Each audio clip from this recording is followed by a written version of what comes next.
Salut à tous, j'espère que vous allez bien, que vous passez une très belle journée, nuit, soirée, quel que soit le moment auquel vous regardez cette vidéo et bien sûr que vous passez comme d'habitude d'excellentes lectures.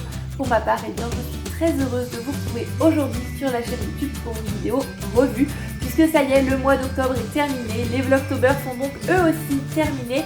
Avant de rentrer dans cette vidéo revue et de vous parler du livre d'aujourd'hui, donc une de mes dernières lectures terminées, je voulais quand même chaudement et vivement vous remercier pour tous les commentaires que j'ai pu avoir sous chaque vidéo de Vlogtober et surtout sur la dernière. Donc vos retours sur tous les vlogs du mois d'octobre, ça m'a beaucoup touchée, ça m'a même un petit peu émue pour être honnête avec vous. Voilà, ça m'a motivée, ça m'a fait très plaisir. Et voilà, c'était un plaisir partagé parce que j'ai beaucoup aimé vlogger pendant tout ce mois d'octobre. Là, pendant le mois de novembre, je vous l'ai déjà dit, on va reprendre les vidéos plus classiques, donc un livre, une revue. Ça permet pour moi aussi de me poser un petit peu avant de repartir pour les vlogs en décembre avec les bookmas. Donc merci encore à tous, ça fait très plaisir, voilà, ça m'a beaucoup touchée et ça motive à continuer. Je suis contente que ce que je propose vous plaise parce que je prends toujours beaucoup de plaisir à faire les vidéos, à les monter, à échanger avec vous aussi dans les commentaires. Un grand merci à vous d'être ici, pour tous vos messages, pour tous vos pouces, pour vos abonnements aussi. Merci.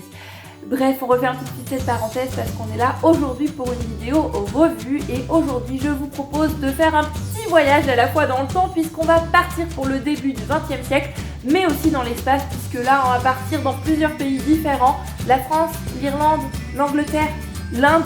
On va traverser tous ces pays avec le livre Les larmes de Cassidy qui est un roman d'Emily Wells paru aux éditions Charleston. On y va? C'est parti!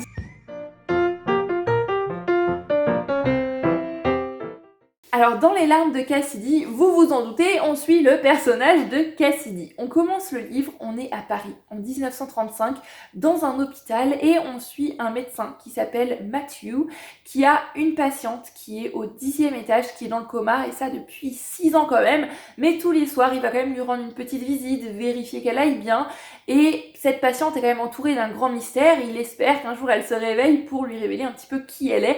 En attendant, ne sachant ni son identité ni d'où elle vient, il l'a surnommée Blanche, comme Blanche-Neige. Seulement voilà, un jour, Blanche, qui n'est autre que Cassidy McMurray, va revenir de son coma, va se réveiller, et Matthew, dont la mère et la grand-mère ont pratiqué, je ne sais plus trop si c'est exactement la psychologie ou la psychiatrie, il y a des années de ça, a très envie d'aider cette femme à retrouver la mémoire, à retrouver sa vie, et à en apprendre plus aussi sur celle qui a été vraiment si mystérieuse pour lui pendant 6 ans quand même, et il va donc devenir son confident et Rose, en retrouvant les souvenirs petit à petit, va lui raconter sa vie. Donc on a une double temporalité, à la fois ce qui est le présent pour Cassidy et Matthew, donc les années 1935 à Paris, et ensuite tous les souvenirs de Cassidy qui vont nous plonger dès le début 20e, en plein cœur de l'Irlande où elle est née. Cassidy McMurray, on le découvre assez rapidement, n'est autre qu'une riche aristocrate irlandaise et même plus largement mondiale. Dans les années 1920, c'était quand même une personnalité qui était très connue. Alors ce livre-là, j'en avais pas forcément énormément entendu parler, si ce n'est il y a un bon nombre d'années de ça, au moment de sa sortie en grand format. Quand j'étais tombée sur ce livre d'occasion en poche dans un état vraiment nickel, je m'étais dit pourquoi pas. Les éditions Charleston publient beaucoup de romans historique, même si le côté historique en soi n'est pas toujours forcément au cœur de l'histoire, c'est plus une toile de fond avec parfois des petites touches un petit peu secret de famille. Les seuls livres que j'avais pu lire des éditions Charleston jusqu'à présent m'avaient quand même beaucoup plu, donc je m'étais dit pourquoi pas. En plus il était en occasion, il était pas cher et il y avait le petit bandeau complètement marketing ici qui disait pour les fans de Downton Abbey. Donc étant une immense fan de cette série que j'aime vraiment de tout mon cœur, je m'étais dit bon allez, j'embarque ce livre. La 4e nous disait juste en haut, un grand destin de femme dans le 20e siècle mouvementé. Je me suis dit, bah ça a tout pour me plaire. 20e siècle, ma période de prédilection, on a une référence à Downton Abbey, et on y parle de femmes qui ont l'air quand même assez fortes, qui ont l'air d'avoir du caractère, dans une époque qui n'était pas franchement facile pour elles. Allez hop, je pars à la découverte de ce livre. Qu'en ai-je pensé? On va comme d'habitude commencer par le positif, mais je peux déjà vous dire que je lui ai donné sur Livre Addict une note de 13 sur 20, ce qui est pas franchement super glorieux. Alors ce que j'ai aimé dans ce livre tout d'abord, c'est les décors et l'ambiance qui s'en dégage. J'ai trouvé que les décors étaient vraiment très bien plantés, très bien décrits. On avait vraiment l'impression d'y être. Il y avait cette ambiance, il y avait les odeurs, il y avait les bruits. À la fois en Irlande, dans le Connemara, on va être en Angleterre, à Londres, on va être en Inde aussi à un certain chapitre de l'histoire. Et à chaque fois, j'ai trouvé que les descriptions étaient présentes, qu'elles étaient bien faites, j'étais transportée, ça fonctionnait parfaitement à ce niveau-là. La plume d'Amy Wayne se lit assez facilement, c'est assez fluide, même si par moments je pense qu'elle a voulu se donner un petit peu un style bien début 20e pour coller avec l'ambiance de son histoire. Donc on a des mots qu'on connaît pas toujours forcément, mais c'est pas grave, ça permet d'élargir son vocabulaire et ça c'est toujours bon à prendre aussi. Bref, j'ai trouvé que dans l'ensemble ça se lisait assez facilement, c'était un peu page turner, on avait envie de savoir la suite. C'est un livre que j'ai lu en 4-5 jours je crois et il fait quand même presque 600 pages, il est quand même assez épais. Donc voilà, au niveau de la plume, il n'y a rien de fou, rien d'extraordinaire, mais ça se lit bien, c'est agréable. Mais le point fort de ce livre et le point central, je pense que c'est surtout les personnages, et notamment notre personnage principal qui est Cassidy McMurray.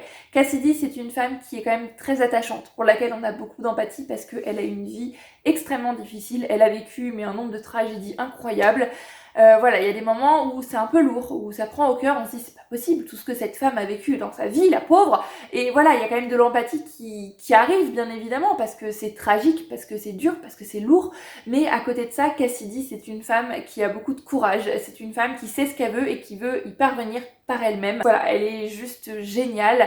Cassidy, je vous l'ai dit, c'est quand même une riche aristocrate, donc on pourrait s'attendre à ce qu'elle ait eu une éducation vraiment très cadrée, très stricte. Donc bien sûr, en plus de ça, elle était quand même très précoce, très avancée, elle parle beaucoup de langues, elle est douée en mathématiques, elle sait lire, elle sait écrire à la perfection, voilà, tout ça, elle l'a eu. Et son père, qui est quand même le dirigeant d'une grande société, presque une multinationale, très connue, très renommée, voulait faire de Cassidy son héritière, mais il ne voulait pas qu'elle vive voilà, dans un carcan, dans certains codes qui étaient imposés aux jeunes filles à cette époque et plus encore à celles qui venaient de certains hauts milieux sociaux, notamment la bourgeoisie, l'aristocratie encore plus.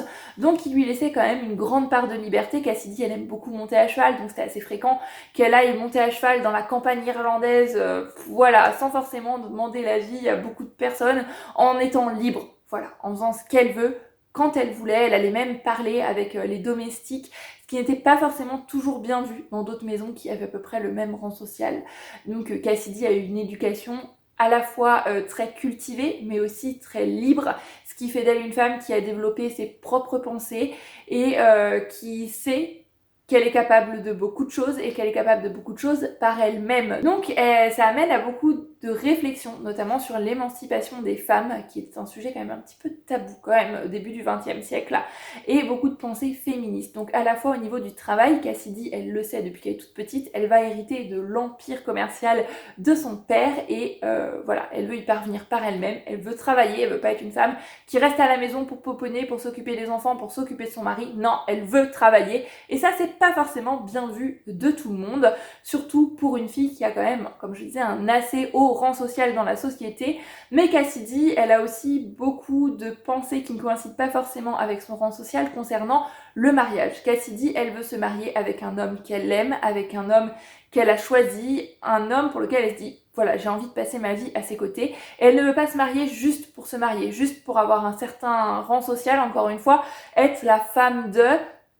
Et on le voit quand elle discute avec d'autres femmes de son milieu, ces autres femmes, elles ne parlent juste que de mariage. Oh, un tel est disponible, c'est un super bon parti. Oh, un tel se marie avec un tel, c'est presque leur seul sujet de conversation et ça irrite assez rapidement Cassidy. Donc pour ça, je l'ai beaucoup aimé aussi. Elle va rencontrer des personnages qui ont un petit peu la même vision qu'elle et échanger. Ça donne lieu à des discussions très intéressantes. Voilà, elle est complètement contre l'idée d'un mariage arrangé. Pour elle, le mariage, c'est l'amour. Et voilà, j'ai trouvé que c'était bien amené, que c'était beau et que c'était fort, d'autant plus pour l'époque dans laquelle se déroule l'histoire. Donc pour tous ces aspects, toutes ces thématiques qui sont apportées à travers ce personnage, Cassidy, elle est vraiment bien créée, je veux dire, l'autrice l'a vraiment bien décrite, à la fois son caractère, mais ses pensées aussi. Des femmes qui étaient prêtes à se battre, des femmes qui étaient prêtes à se battre pour leurs droits, pour leurs pensées, et je les ai trouvées géniales. Après, les personnages masculins, il y en a qui restent quand même très fidèles aux normes, aux pensées de l'époque, et bon, bah, bien sûr... voilà, c'est différent, mais notamment que le personnage de Cassidy, ça donne lieu à des scènes qui sont parfois un petit peu électriques, voire complètement explosives. Ce roman se déroule pendant une bonne grosse moitié du XXe siècle. Si je me souviens bien, on a peut-être même un tout petit bout de la fin du 19e au début de l'histoire. Donc on va bien sûr assister aux côtés de Cassidy à divers événements historiques. En Irlande, on va notamment aborder assez rapidement, comme tous les événements, ça reste quand même en toile de fond, ce qui a amené à la séparation donc, de l'Irlande du Nord et l'Irlande du Sud. On va aussi avoir bien sûr la Première Guerre mondiale, on va aborder aussi assez rapidement la Grande Famine d'Irlande, on va parler de mariage en Inde et de grands événements historiques qui ont bouleversé l'Inde également. Voilà, il y a beaucoup d'événements historiques qui sont abordés dans ce livre, même si ça reste en toile de fond, c'était appréciable et je tenais quand même à le souligner par ici. Comme je vous l'ai dit au début de cette vidéo, c'est un roman auquel j'ai donné la note de 13 sur 20. Donc vous vous en doutez, on va pas s'arrêter à ces points positifs, il y a beaucoup de choses qui m'ont dérangé aussi, qui m'ont vraiment moins plu dans ce roman. Et on va commencer par quelque chose qui n'a rien à voir avec le roman, le texte en lui-même, mais avec le livre. Alors c'est un roman, je ne sais pas s'il est traduit ou non, j'ai pas réussi à trouver l'information. En tous les cas, si ce n'est pas dû à une traduction, c'est forcément dû à un manque de relecture, je pense, mais c'est bourré de coquilles. Et ça, c'est un truc, mais qui m'agace, qui m'horripile vraiment. Quand je lis un livre, les coquilles, ça m'exaspère. Je me dis un livre, avant d'arriver à ce format-là, avant d'arriver à un objet qui est fini, qui est en vente dans les magasins, à partir du moment où l'autrice a rendu son manuscrit, son texte, et le moment où il prend cette forme-ci, il y a eu des relectures, à la fois de l'autrice, à la fois de la maison d'édition, des relecteurs, des correcteurs peut-être. Il y a eu un certain nombre de relectures, et c'est pas possible qu'un livre sorte avec des coquilles comme ça. On a des moments où les prénoms sont inversés, voilà, on n'a pas le bon prénom du personnage, ça donne lieu à une phrase qui n'a aucun sens. Et il y a des moments où il y a des erreurs de syntaxe. Par exemple, je ne me suis pas levée ce matin, va être je me ne suis pas levée ce matin, ça n'a aucun sens. Et à la fin du livre, on a les prénoms des personnages qui ont complètement changé, sans qu'on sache forcément pourquoi. Par exemple, Cassidy devient Abigail. C'est peut-être son deuxième prénom, son troisième prénom. On l'a peut-être mentionné une ou deux fois dans l'histoire, mais à la fin, voilà, l'autrice a décidé, bon allez, tu vas t'appeler Abigail maintenant, on reste là-dessus, et ça m'a complètement déroutée. J'ai pas du tout apprécié la fin, je l'ai trouvée vraiment bâclée, je l'ai trouvée précipitée, je l'ai trouvée brouillonne. Et toutes ces coquilles, voilà, ça donne un aspect un peu brouillon à l'histoire, même s'il n'y en a pas une centaine, le peu qu'il y avait, bah, ça m'a complètement coupé dans mon élan, ça m'a complètement coupé dans ma lecture, et je trouvais que c'était quand même fort désagréable. Même si ce livre nous plonge dans les années 1920, même si je vous l'ai dit, Cassidy a une vie très tourmentée, très compliquée, avec beaucoup de tragédie, eh bien, j'ai pas été touchée autant que je m'attendais à être touchée par cette histoire. Il y a des livres qui traitent de cette époque qui m'ont beaucoup plus remué que celui-ci. Je sais pas, il y avait une barrière à la fois entre Cassidy et moi, même si je la trouvais attachante, j'arrivais pas à me mettre complètement, pleinement dans ses pensées, dans son état d'esprit, dans l'ambiance, dans ce qu'elle pouvait ressentir, dans ses émotions en fait. Il me manquait un tout petit quelque chose pour être complètement plongée dans ses émotions. Il y a des passages aussi que j'ai trouvé très pas forcément descriptif dans l'aspect on décrit un paysage, on décrit une ambiance ou quelque chose comme ça. Tout ça, j'ai trouvé que c'était bien amené. Mais des passages qui faisaient un petit peu, regardez, j'ai fait des recherches, regardez tout ce que j'ai appris, hop, hop, hop, hop, hop, je vous balance toutes les infos par ici. Notamment le gros chapitre qui se passe en Inde. Cassidy n'est jamais allée en Inde de sa vie. Elle ne connaît pas tout ce qui peut tourner autour des rites du mariage indien. Et donc elle assiste à un mariage. Je me suis dit c'est chouette. Je connais pas forcément tout cet univers. Je ne connais pas forcément toute cette tradition non plus. Ce qui est aussi le cas de Cassidy. Donc bien sûr, on est de son point de vue. Elle va nous expliquer tout ça avec simplicité, les choses telles qu'elle les voit. Et non, elle nous dit Chandra porte la robe avec le nom de la robe. Elle met telle chose avec le nom de la chose en indien. Donc on a beaucoup de vocabulaire indien, sans forcément avoir la description de ce à quoi ça peut correspondre. Donc moi qui n'y connais pas forcément grand chose, presque même rien du tout aux coutumes indiennes, eh bien j'étais complètement perdue. Ces chapitres, je n'ai absolument rien compris. Je lisais pour lire, je tournais les pages pour tourner les pages, ça manquait clairement de détails, clairement d'explications. On voit aussi que l'autrice a voulu aborder un large panel de sujets dans ce livre. Le racisme aux États-Unis, le KKK, donc le Ku Klux Klan. On va aussi parler de Gandhi en Inde. Voilà, il y a plein de sujets dans chacun des pays qu'elle traverse qui vont être abordés. Et pour aborder ces sujets, on a l'impression que l'autrice a fait une liste. Donc je voudrais parler de ça. Oh, il me faut un personnage pour aborder ce sujet. Hop, hop, hop, hop, hop. Je mets des personnages qui donnent lieu à beaucoup de personnages. Bien sûr, il y en a certains qui ne sont pas développés. Mais pendant un chapitre, pouf, on te pond un personnage. On te sort un sujet comme ça, même si le sujet est intéressant, j'ai trouvé que ça tombait vraiment comme un cheveu sur la soupe. Ce livre aurait mérité pour moi d'être plus court et d'avoir 2 tomes pour pouvoir vraiment bien introduire les personnages, pour pouvoir vraiment bien introduire aussi ces sujets qui tombent vraiment d'on ne sait où en fait, et c'est dommage, c'est vraiment dommage parce qu'il y avait du potentiel et ça aurait permis aussi d'avoir une fin un peu moins précipitée, un peu moins bâclée. À la fin, l'autrice a voulu nous donner des nouvelles de tous les personnages, certains qu'on a croisés peut-être seulement 1 ou 2 fois, et voilà, j'étais complètement perdue. Il y en avait trop, il y avait trop d'idées, il y avait trop de personnages, ça aurait mérité d'être plus travaillé, plus détaillé et amené peut-être un petit peu plus en douceur. Ça aurait fait un peu moins brouillon, un petit peu moins cafouillis. Bref, même si la première partie du roman m'a complètement plongée dans le XXe siècle, j'ai trouvé que c'était intéressant, il manquait quand même quelque chose pour avoir complètement les sentiments de Cassidy, pour être complètement touchée par cette histoire. Je m'attendais vraiment à avoir les larmes aux yeux. Et en plus de ça, je suis quand même un public facile en ce qui concerne les larmes lors de la lecture. Oui, c'est assez souvent que j'ai ma petite larmichette qui tombe en lisant un livre. Là, contrairement à ce que je m'attendais, ça n'a absolument pas été le cas. Et la fin, je l'ai trouvée complètement précipitée, complètement brouillonne. Et les coquilles, n'ont pas arrangé l'affaire de ce roman. Bref, ça a été quand même une bonne lecture dans l'ensemble. J'en gardais un bon souvenir.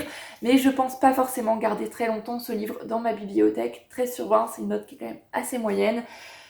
Dommage, mais c'est quand même le premier roman d'Amy Wayne, et pour un premier roman, c'est pas mal. Donc si elle sort autre chose, je suppose que ça ne peut être que mieux, que plus travaillé, eh bien je découvrirai avec plaisir, je pense. Mais pour celui-ci, eh bien, petit flop pour les éditions Charleston pour ma part. Mais bon, ça n'empêchera pas de découvrir d'autres de leurs ouvrages. J'en ai terminé pour cette vidéo revue. Je pense que je vous ai dit tout ce que j'avais à vous dire sur ce livre aussi, donc Les larmes de Cassidy d'Amy Wayne.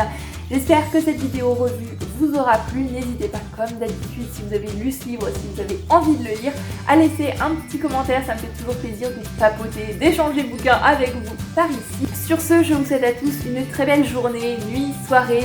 Bien évidemment, en supplément d'excellentes lectures, je vous fais à tous plein de bisous et je vous dis à bientôt sur la chaîne YouTube pour une nouvelle vidéo revue. Prenez grand soin de vous, bye bye.